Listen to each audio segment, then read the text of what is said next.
pour man problème de discipline dafa mës a am ci àddina bi ci Sénégal ak ci université. Université damay rappeler ne 1968 dàq nañu ay étudiants ñu bari sax ñu ngi nekk ay leaders politiques yi ñi dàqoon. ah oui oui doon ci may ñenn rek ñu xàmmee leen. oui bon ils se reconnaîtront 1971 dàq nañu ay étudiants pour faire de grève ñoom Mbaye Diack dañ leen dàqoon ñoom Ablaye Bathily dañ leen dàqoon université donc pour faire de grève par exemple à l'époque donc yàgg nañu su amee ay perturbations su amee ay grève su amee ay histoire yenn saa yi ñu dàq loolu du bees yeneen année yi tamit dàq nañu ñeneen yu bari mais li nga xamante ne oui li nga xamante ne léegi moo ci am mooy dootul nekk affaire grève rek parce que bu njëkk ba étudiant doon na grève ñu dàq ko même lycée yi da nga doon grève ñu dàq leen mais léegi dañ ci gis indiscipline boo xam ne dafa bees mooy manquer respect professeur loolu bu njëkk ba étudiants yi doon nañu grève waaye doon nañu ko woon def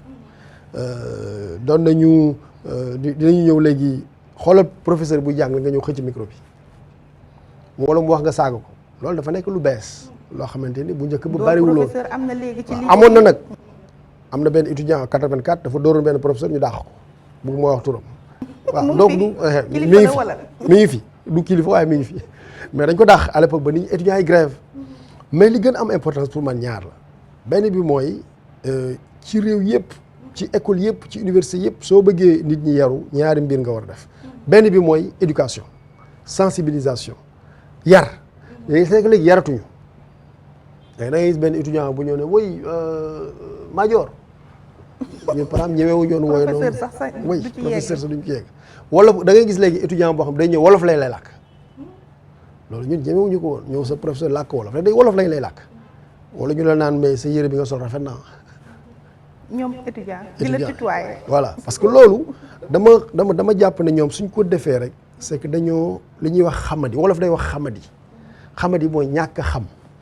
dañ leen di war a xamal nag xamal leen lan mooy valeur xamal leen lan mooy éducation xamal leen lan mooy discipline xamal leen ko s'il le faut ñu def cours d'instruction civique à l'université ak ci école yi ñu renforcer ko donc éducation bi dafa am solo torop mais éduqué tuñu te étudiants yi du seen faute suñ leen yaru du ñu yaru dañ leen war a yar c'est très important te yar pour man du dóor mais yar c'est sensibiliser yar c'est xamal yar c'est socialiser wax leen lan mooy ay valeurs benn bi mooy il faut pas hésiter nag discipline moom ñaari pied la am benn bi éducation la benn bi sanction éducation sanction mais nag doo ñëw rek sanctionner nit ñi déedéet non parce que xamuñu nga parfois nga leen di sanctionner da nga leen di sensibiliser ba ñu xam suñu xasee nag bañ ne xam nañ wala yaakaar nañ ne xam nañu ku def faute nag ñu sanctionner la moo tax man sanction yi ànd naa ci gis naa ne lu baax la ci université suñu éduquer ba pare sensibiliser ba pare dañoo war a nag sanctionner réprimer dëkk boo gis mu am discipline on éduque les citoyens et on a des règles de sanction règle de sanction yi tamit soo koy appliquer de façon faible ñu ne suñ ko defee daal dañ lay baalaat wala suñ ko defee dañ ciy ñëwaat du am solo pour man dañuy éduquer waaye itam dañuy sanctionner loolu laa gëm moo tax yaakaar naa ne décision yu ñu jël ni yu baax la pour assainir université bi ci ay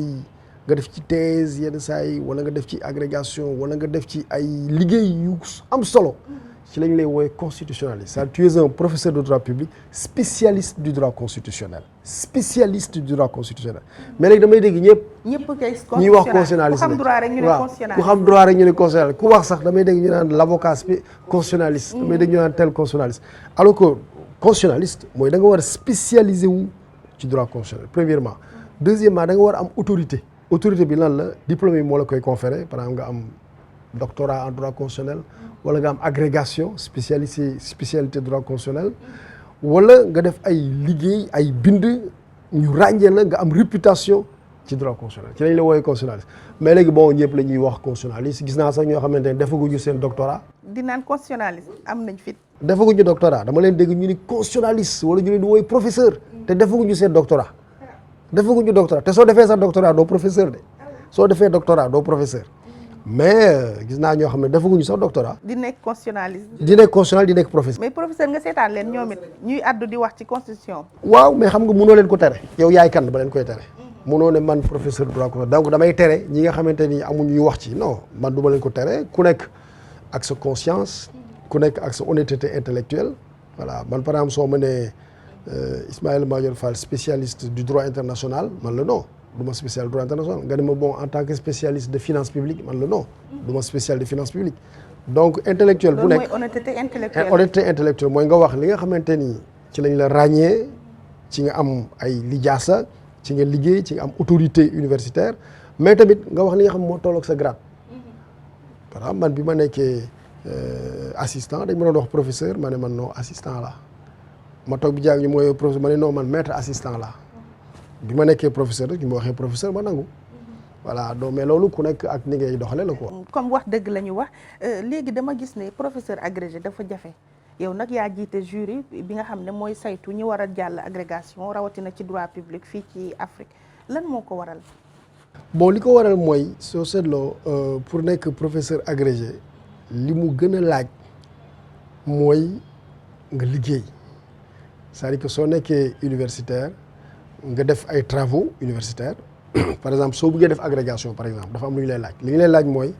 benn nga soutenir sa thèse de doctorat da ngay am thèse soo paree ñun la da ngay def ñaari article yoo xam dañ koy publier CAMES nommé le maître assistant su la CAMES nommé maître assistant nga soog a mën a nekk candidat au concours d'agrégation soo nekkul maître assistant mënoo nekk candidat au concours d'agrégation soo nekkee candidat au concours d'agrégation dañ lay wax nga entraîné wu def ay leçons pour xam na la ñuy préparer agrégation da ngeen di dem benn dëkk Afrique bu ñu choisir. te yow du yaa koy tànn. voilà donc pays bu nekk day présenter ay candidats mais pour ñu présenter le candidat il faut nga nekk maître assistant mooy il faut nga am sa doctorat am def ñaari publication CAMES nommé le maître assistant pour nga mun a dem nag nekk candidat par exemple bii pour être concret en novembre du 4 au 18 novembre dina am le concours d'agrégation de tous les pays du CAMES une vingtaine de pays candidats yëpp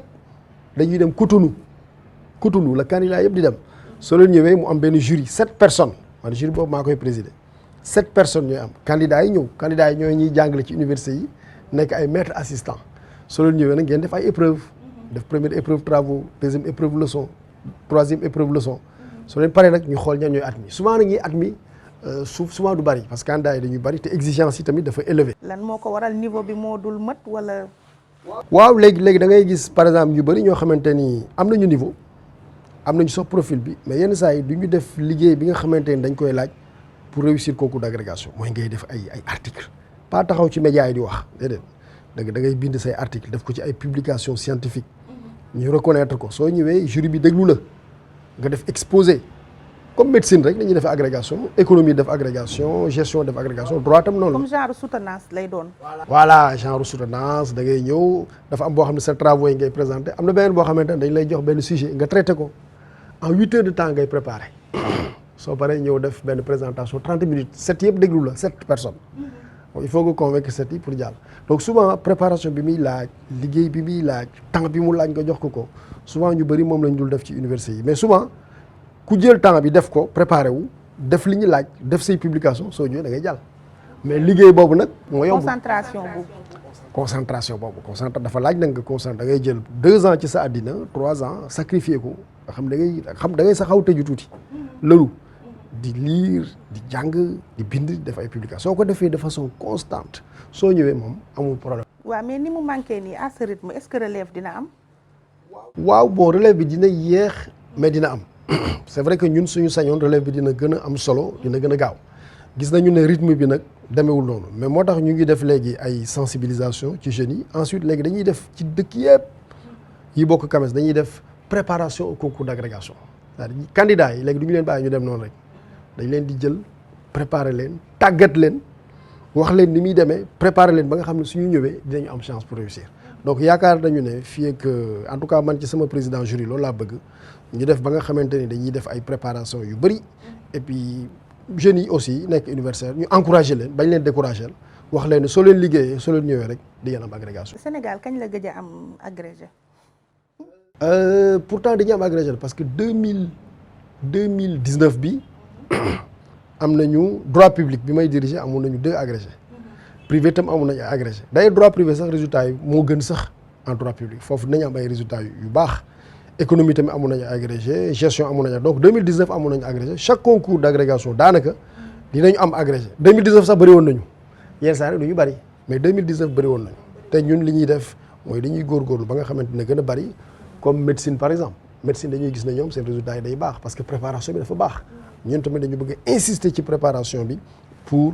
améliorer suñuy performance pour gën a bëri ay agrégé ñu des ci université wax ci discipline bu ñu demee ba ñuy jël ay étudiants di leen dàkk pour indiscipline problème mu discipline nan nga ma ko mën a jàngatalee ci biir espace universitaire bi